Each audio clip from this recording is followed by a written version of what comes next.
அஸ்ஸலாமு அலைக்கும் ரஹ்மத்துல்லாஹி வபரகாத்துஹு. அல்லாவின் நல்லடியார்களே, எல்லாரும் எப்படி இருக்கீங்க? நல்லா இருக்கீங்களா?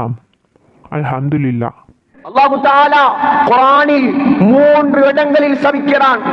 முதலாவது சாபம், இது என்னுடைய சாபம் அல்ல, படைத்தவனுடைய சாபம்.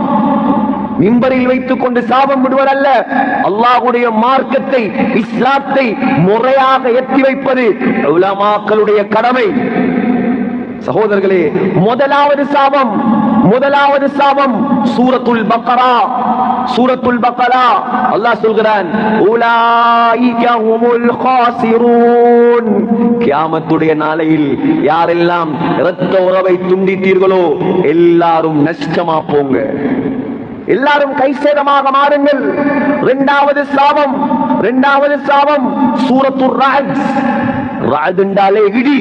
அந்த இடி என்கிற சூறாவுல அல்லாஹ் இடி மாதிரி ஒரு சாபம் போடுறான். இதற்காக இந்த உம்மத்து பயந்து நடக்க வேண்டும் என்பதற்காக.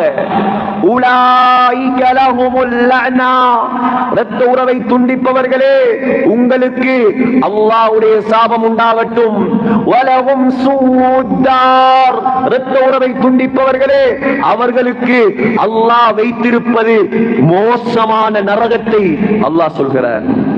மூணாவது அல்லாஹ் சபிக்கிறான். சூரத்து முஹம்மத்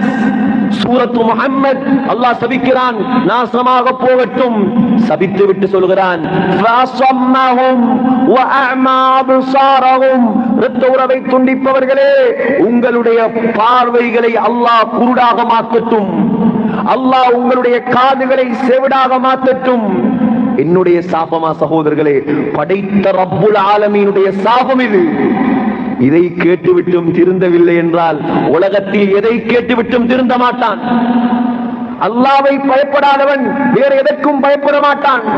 சகோதரர்களே, இவ்வளவு அமல் செய்வது நாம் நரகம் போவதற்கா?